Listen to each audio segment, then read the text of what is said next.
I'm Hokey Joker. Bedroom. Green Lantern. And welcome to Just Us Bros Podcast.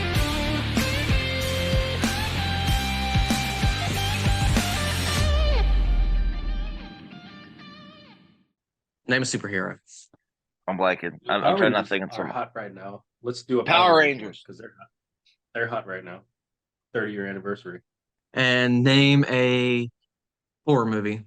Texas Chainsaw Massacre. Oh my God. Okay, this will be good. Are we ready? Ready. It's story time. Hokey Joker. Bedroom. Green Lantern. Just Us Bros. Rangers of Terror, a chainsaw nightmare. The Power Rangers have faced countless villains, monsters, and extraterrestrial threats throughout their heroic careers. They were fearless defenders of the world, united by their colorful costumes and unwavering determination. But nothing could have prepared them for what awaited them on a fateful night in a remote part of Texas. It started as a routine patrol for the Power Rangers as they sought to ensure the safety of the world. They received a mysterious distress call originating from a desolate area deep within the Lone Star State. With a sense of duty and responsibility, they set off in their iconic suits and mighty Zords ready to face whatever danger lay ahead. As the Rangers entered the eerie, moonlit Texas wilderness, they felt an unsettling sense of unease. Towering pine trees cast elongated shadows that seemed to dance with malevolent intent, broken only by the distant howling of coyotes. Something was terribly wrong. Their destination was an old, decaying farmhouse that looked like it had been abandoned for decades. The Rangers cautiously approached, weapons drawn, but they couldn't shake the feeling that they were being watched. Little did they know that they were walking right into the lair of horror itself. Inside the dilapidated farmhouse, they discovered a macabre scene straight out of a nightmare. The walls were adorned with gruesome trophies, human bones and severed limbs. A putrid stench permeated the air, making it difficult to breathe. And then they saw him. A hulking figure wearing a grotesque mask made of human skin, wielding a chainsaw dripping with blood. Leatherface had arrived. The Ranger's shouts and commands fell on deaf ears as Leatherface revved his chainsaw, the deafening noise filling the room. Panic set in as the Rangers realized that their weapons were useless against the relentless, remorseless killer. One by one, they fell to his frenzied attacks, their colorful costumes and noble hearts unable to save them. The last Ranger standing, the Red Ranger, fought valiantly, but was eventually overpowered. As Leatherface raised his bloody chainsaw for the final devastating blow, the Red Ranger's vision blurred, and he heard a faint voice calling to him. It was the voice of the previous victims, their souls trapped within the farmhouse cursed walls. With the last of his strength, the Red Ranger reached out and touched the wall. The spirits of Leatherface victims, empowered by the Red Ranger's unwavering bravery, surged forth, engulfing Leatherface in a blinding, ethereal light. The chainsaw-wielding fiend screamed in agony as the souls exacted their revenge. Farmhouse crumbled into dust, and the nightmare was finally over. Power Rangers had paid the ultimate price to save the world from Leatherface's reign of terror. Their sacrifice would not be forgotten, a chilling tale of heroism and horror. But as the sun rose over the Texas landscape, a lone figure in a tattered Red Ranger costume limped away from the ruins.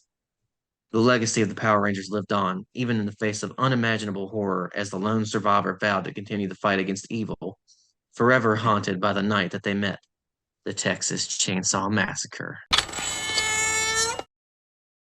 So I guess they all died, except for the Red Ranger. Which our Tommy intergalactic wouldn't let beast. that happen. Tommy Yeah. would not have let that happen. No, but I'm just saying, like, I got a giant mechanical T-Rex, and he sees a chainsaw from the 60s, and was like, "I'm out." And, like, and it breaks the lore. Yeah.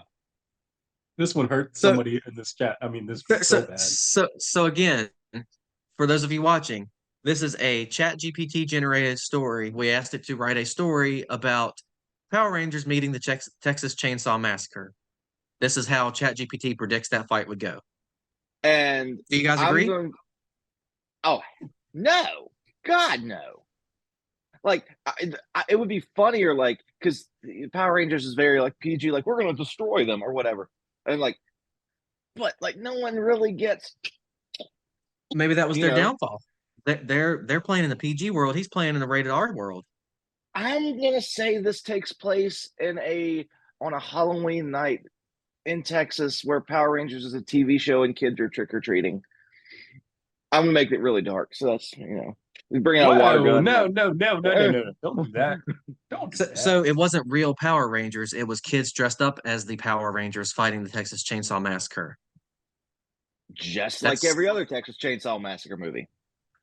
Not kids, like adults playing teenager kids, because that's or people leaving a Comic-Con. No, I think I think we just had ChatGPT help me write a movie about kids going to a costume party dressed as Power Rangers in Texas, meeting the Texas Chainsaw Massacre Leatherface dude. But slowly, as they're all like getting picked off, the ones that are surviving are starting to gain the powers, like literal powers from that the Power Rangers have. I'll watch that movie. But this is more than a short video, but like this is gonna like that breaks like the continuity of Texas Chainsaw Massacre because none of those houses were haunted. It was just a dude cutting up people. They weren't like, oh, we're stuck in the wall, Tommy. We're not like I'm not stuck in a time warp like Zordon is. But well, maybe that was the merging of the two universes. Like the Boom Studio comics, which are great comic books. Okay, guys, that's according to ChatGPT. If the Power Rangers, with all their financial and awesome power of transforming into literal gods, meets a guy with a freaking mask on. There you And a chainsaw. go. And a chainsaw that apparently destroys seven-story tall building or 7-story tall megazords.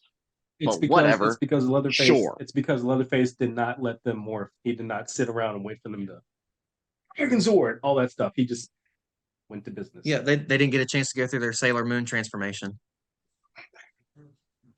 They're still imbued with the power, but whatever. That's the story. On to the next one. Peace. Yeah.